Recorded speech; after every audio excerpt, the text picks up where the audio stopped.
I'm going to talk about Freud, and then I'm going to talk about Lacan, and it probably won't be super short, but I'll see what I can do. And it would be brilliant if I got through enough so that in class we could focus on questions. I'm going to talk about Freud in a way that sort of collapses all of his different models. And it's important in some theoretical way that the models be separate, but for purposes of drawing a picture, there's no reason not to put them on the same chalkboard that I got to use right here.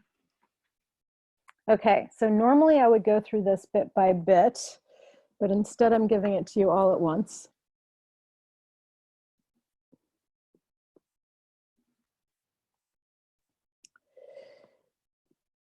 The main thing to attend to is this blue line right here separates our unconscious from our conscious.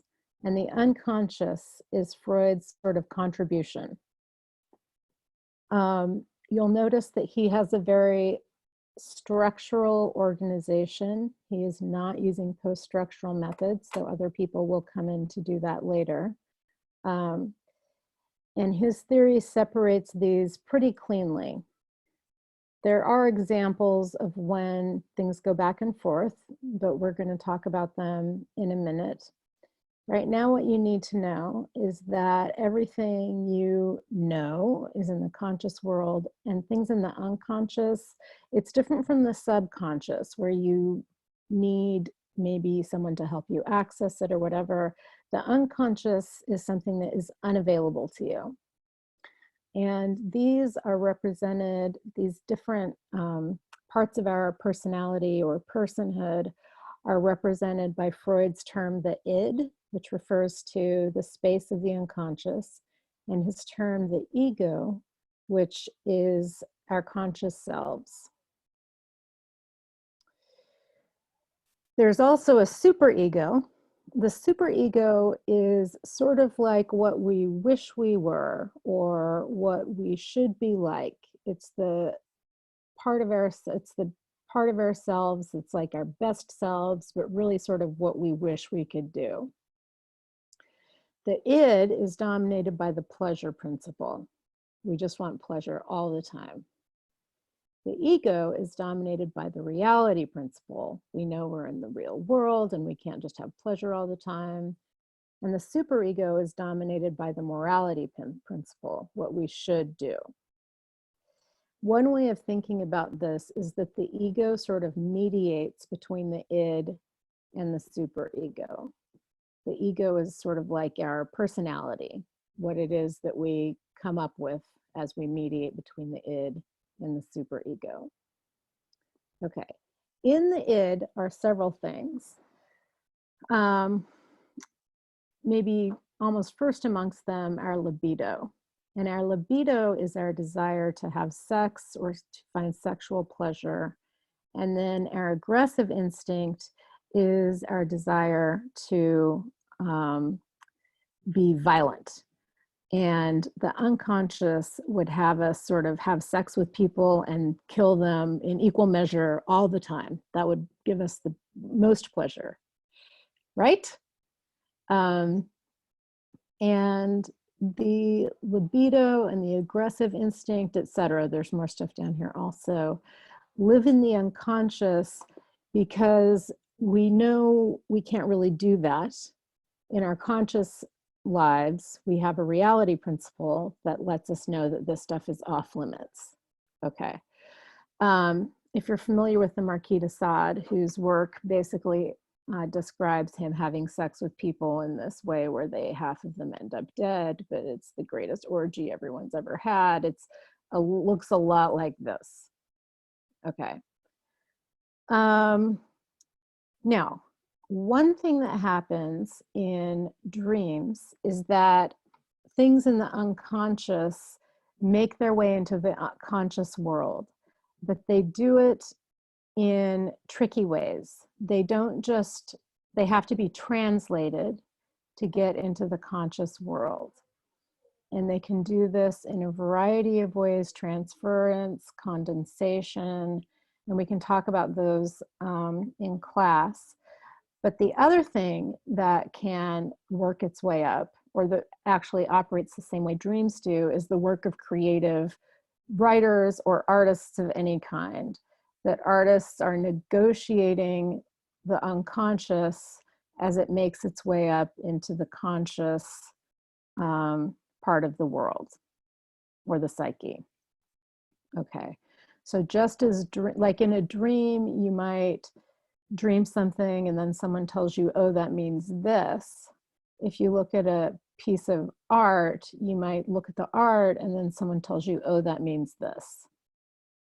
Okay, what it probably means is that you have an Oedipus complex. The Oedipus complex is one of Freud's most long-lasting ideas. And we talked about it briefly when we talked about the Levi-Strauss, how he's talking about, he's giving us another version of the Oedipal myth. The Oedipus myth is the basis for what Freud calls the Oedipal complex, sorry.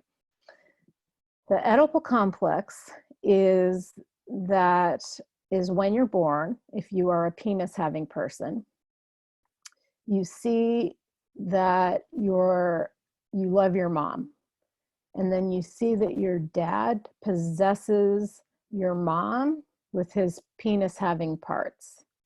And you want to possess your mom. So you want to kill your dad and marry your mom. Okay. Then to negotiate or navigate the Oedipus complex successfully, you decide, okay, I won't kill my dad and marry my mom. I'll get another vagina having person. And that'll be like I've displaced my desire for my mom onto some other vagina having person. And then you've successfully negotiated the Oedipal complex. If you're a vagina having person, things go differently. And this part is worked out less clearly. The book talks about an Electra complex, which is sort of true, which is true, but maybe a better way to think about it is just in terms of penis envy. Penis envy means that you love your mom, and then you see that your mom belongs to your dad because he has one of these penises, and then you want a penis so that you can own or be with your mom, but you don't have one. And so you spend your life trying to get a penis person so that then that'll make up for the fact that you never got one. Okay, that's penis envy, which dominates vagina having people. Okay. The other thing that works here, along with the Oedipal complex, is the castration complex, or castration anxiety. According to Freud and all psychoanalysis analysts, as far as I can think of, women aren't just vagina having, they're castrated. Someone already cut off their penises. They're castrated people.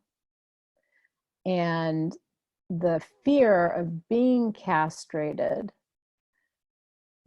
creates castration anxiety, which motivates a lot of what penis people or men do. And the fact of having been castrated causes a lot of problems for vagina having people or women, and motivates a lot of what they might do. Okay. So that's that. That's one of the things that lives in the unconscious and that we have to navigate successfully in order to reach the ego without having any neuroses. Neuroses are things that never got worked out as we grew up or became, or as our ego developed. And so they still dominate today. Or fuck things up for us today, at least. Other things to know about Freud are that he believes in 3 different phases. There's the oral stage, oral fixation, which is sexual pleasure derived from the mouth, derived from nursing. and then the sadistic anal phase, where you realize you can control your parents by refusing to have bowel movements or by having bowel movements. And then there's the phallic stage, and it's phallic for a reason, not just to do with genitals, wherein you have successfully moved your sexual pleasure from the oral phase to stage, rather, to the whatever the other one is, phallic stage. Okay, I should just say here, and I will repeat this in class, but Freud is crazy. Okay, some people take his ideas very seriously, and there's a way in which castration anxiety and penis envy might explain things in the world. Okay, but be careful about talking about Freud as if he's right, because he, to my mind, did way too many drugs. That said, his ideas are really helpful when we think about literature. So we talk about him a lot in literary theory, because just the way he talks about creative writing coming up into the ego from the unconscious, a lot of his ideas do describe a lot of creative writing. We can talk about that more in class also. There's your sort of brief introduction to Freud. I'm going to do one on Lacan in just a minute. Okay, I'm back. I'm back to talk about Lacan. I had to rewrite everything on my chalkboard. Okay, Lacan takes psychoanalysis seriously and begins with Freud, but he quickly develops this other way of thinking about the different models that Freud set up. And he normally, when we talk about Lacan, and I will just tell you that Lacan is very difficult to understand. He includes algebraic notations in his descriptions of the psyche. So I'm giving it to you here in a way that's very sort of generalized, very generalized. Essentially, according to Lacan, there are three orders that dominate or might dominate our lives. Okay, the first he calls, I'll show you this in a second. The first he calls the real order. And the most important thing to understand about the real order is that it's totally separated from language. It's something like experiencing the world before language or other images sort of separated us from it.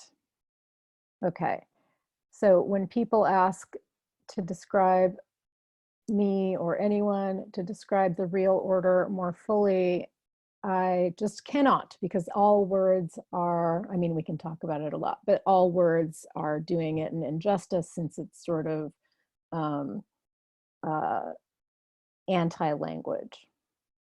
That said, I've connected the real order in the way I'm going to describe it to you as if it were some chronological thing. And the real order doesn't really begin chronologically, but it makes the most sense to me and the most sense to talk about it as if it dominates or operates when we're born. So that's what I've drawn.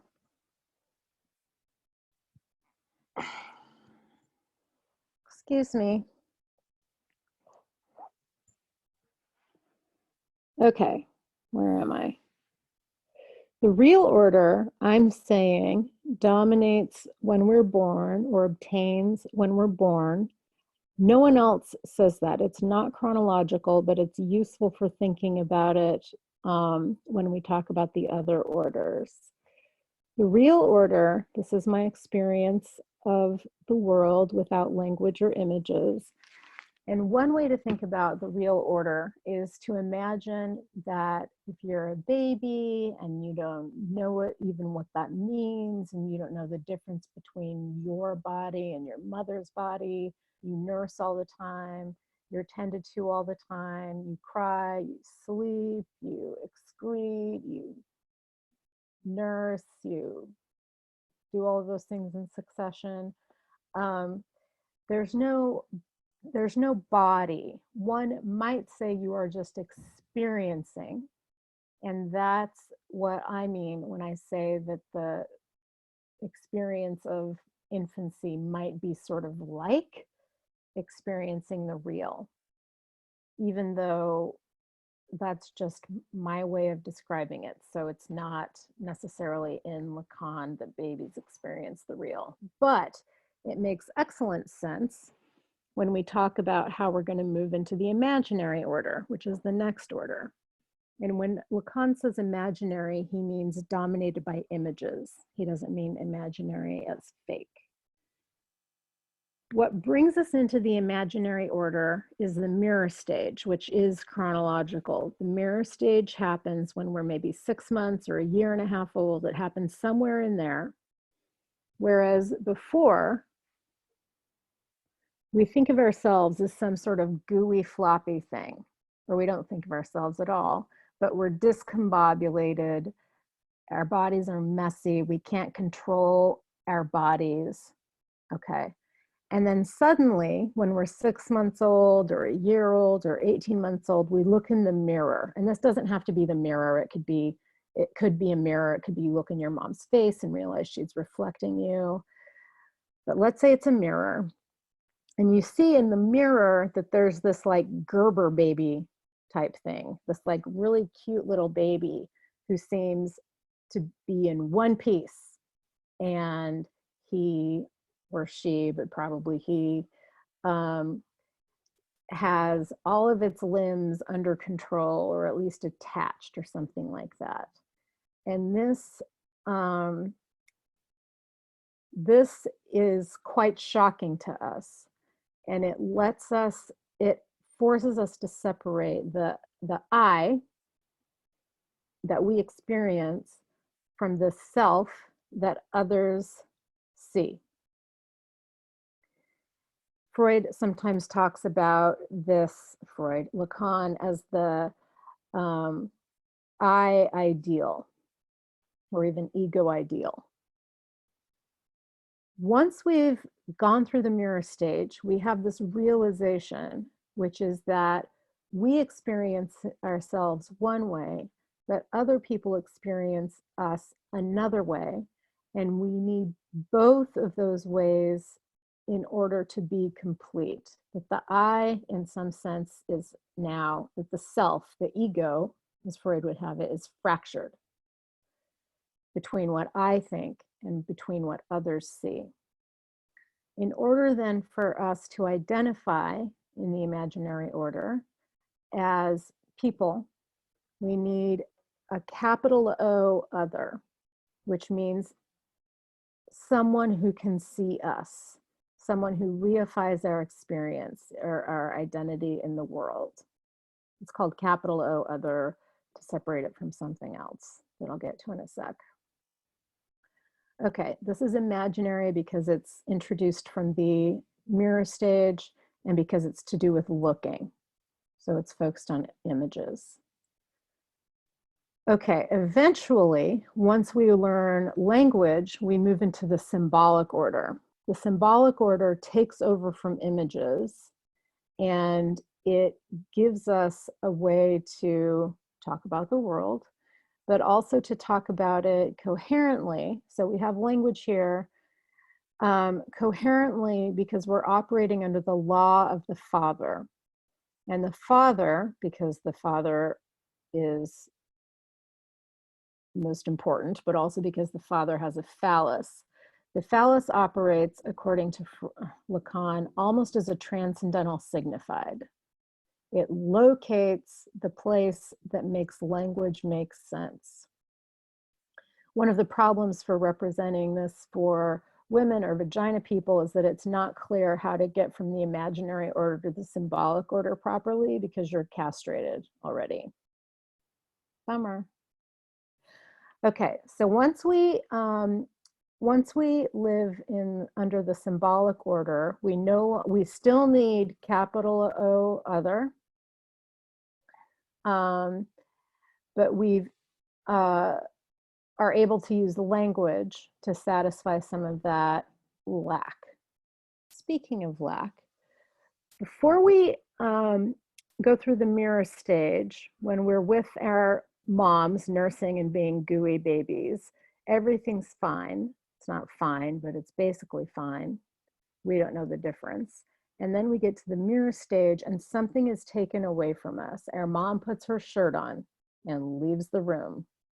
That bitch.